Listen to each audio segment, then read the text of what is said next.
उत्तराखंड में तेज़ी से बढ़ता तापमान धीरे धीरे उत्तराखंड की नदियों और नालों को सुखा रहा है। इस वक्त हम मौजूद हैं उत्तराखंड के कुमाऊं में।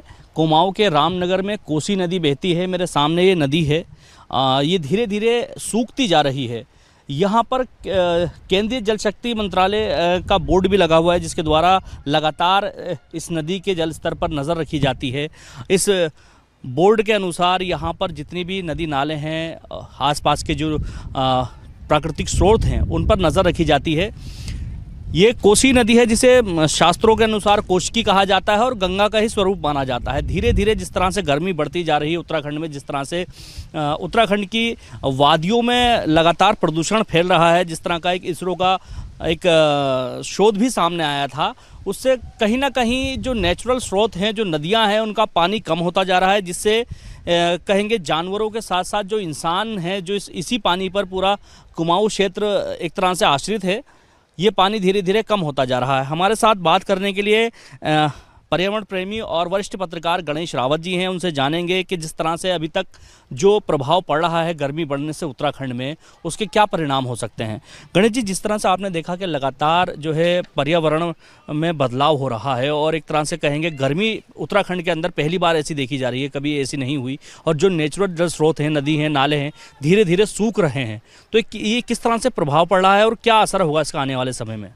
देखिए, जो कोसी नदी आप दिखा रहे हैं, जिसके साथ हम खड़े हैं, यहाँ पर इस समय अगर कोसी बैराज बना हुआ है, वहाँ पे 75 क्यूसेक प्रति सेकंड का डिस्चार्ज है और पिछले कुछ समय से यही लगातार बना हुआ है, प्लस माइनस। तो एक तरह से ये नदी एक मौसमी नदी में बदल रही है।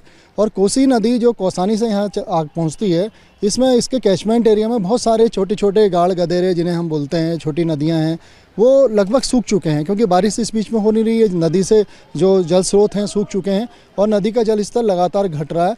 इसकी वजह से देखिए खुश्की है पूरे वातावरण में, चाहे वो मनुष्य हैं, पेयजल का संकट पैदा हो रहा है, जीव जंतुओं के साथ एक संकट पैदा हो रहा है, और पूरा जो एक मॉइस्चर की कमी पूरे वातावरण में है, उससे जो है वनों में आग लगने का भी खतरा इससे गहरा गया है। तो कुल मिला के जो ये लगातार ये इस तरह से जल स्तर घट रहा है, तो आने वाले समय में बड़ा पेयजल संकट भी, क्योंकि हमारे वहाँ तो आसपास जो है पेयजल जो है पूरा नदी पर ही हम लोग निर्भर हैं। बहुत सारे 9 लाख 10 लाख आबादी इसके कैचमेंट एरिया से जुड़ी भी है, तो वो सारी जो है इस कोसी नदी की धाराओं पर निर्भर है।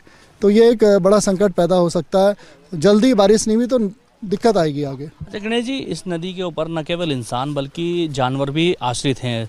तराई पश्चिमी वन प्रभाग, Ramnagar forest division, Jim Corbett national park का काफ़ी बड़ा हिस्सा इस नदी पर आश्रित है और हज़ारों लाखों की संख्या में ऐसे जानवर, जिनको देखने के लिए लाखों की संख्या में पर्यटक उत्तराखंड आते हैं, धीरे धीरे उनके लिए भी संकट मंडराता जा रहा है।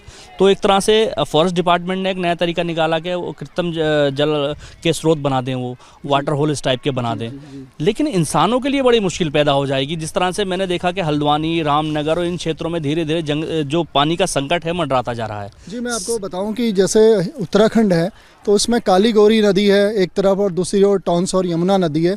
वो ये सारी नदियां, गंगा जी हों चाहे पिंडर हों, ये सारी ग्लेशियर फेड नदियां हैं। इनको ग्लेशियर से इनका जन्म होता है और गर्मी बढ़ती है तो इनका जल स्तर बना रहता है, उनमें पानी का फ्लो बना रहता है। लेकिन कोसी है, गौला है, या खो नदी है, या अनित नयार है, ये सब नदियां नॉन ग्लेशियर फेड नदियां हैं और ये प्राकृतिक जल स्रोतों से इनका जन्म होता है। और ऐसी स्थिति में जब वातावरण में शुष्कता हो और बारिश ना हो रही हो, तो लगातार जल स्तर घट रहा है और ये बड़ा संकट इससे पेयजल और तमाम सिंचाई और तमाम तरह का संकट इससे पैदा हो रहा है। तो जल्दी बारिश नहीं हुई तो दिक्कत आएगी सामने। देखिए, जिस तरह से उत्तराखंड की जलवायु एक तरह से धीरे धीरे गर्म होने लगी है, ग्लेशियर पिघल रहे हैं। इसरो की रिपोर्ट के अनुसार जिस तरह से जो झीलें थीं, उनका स्वरूप 2 गुना हो चुका है ऊपर। तो एक तरह से जो ग्लोबल वार्मिंग का असर है उत्तराखंड में तेज़ी से देखने को मिल रहा है। बढ़ती गर्मी लगातार जो नेचुरल जल स्रोत हैं उनको सुखाने का काम कर रही है। सरकार ज़रूर इस विषय पे तेज़ी से काम कर रही है, लेकिन अगर बारिश नहीं होती है तो कहीं ना कहीं आने वाले वक्त में उत्तराखंड के लोगों को पानी के संकट से दो चार होना पड़ सकता है। Danish Khan, ABP live, Ramnagar.